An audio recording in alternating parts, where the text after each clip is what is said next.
Do you think that should be more emphasis on risk reduction or prevention, or both? That's a really interesting question, and I think both. So I'm particularly interested in what's called secondary prevention. So let me explain that briefly. In Alzheimer's disease and most other conditions like it, there is a very long period, which might be 10 years, it might even be as long as 20 years, when the disease starts but causes no symptoms. So the disease to a biologist is already happening, but the disease to the patient hasn't yet started.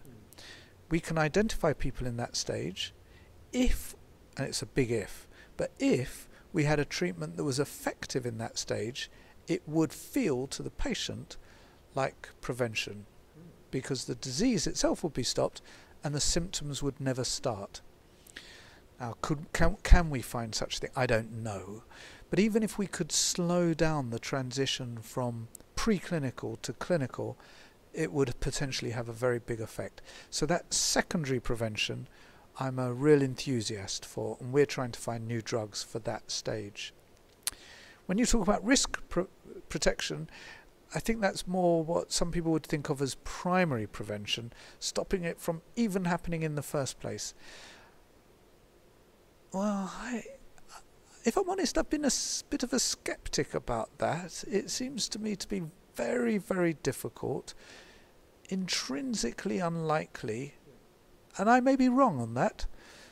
And I'm really impressed by some studies that are being done now, especially the finger trial by Mia Kiva-Pelto, other data from the US suggesting that exercise and other interventions just might be preventative. And so I started off skeptical.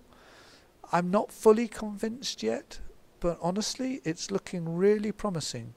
So I think we need to move forward as quickly as we can for secondary prevention and primary prevention or risk reduction at the same time.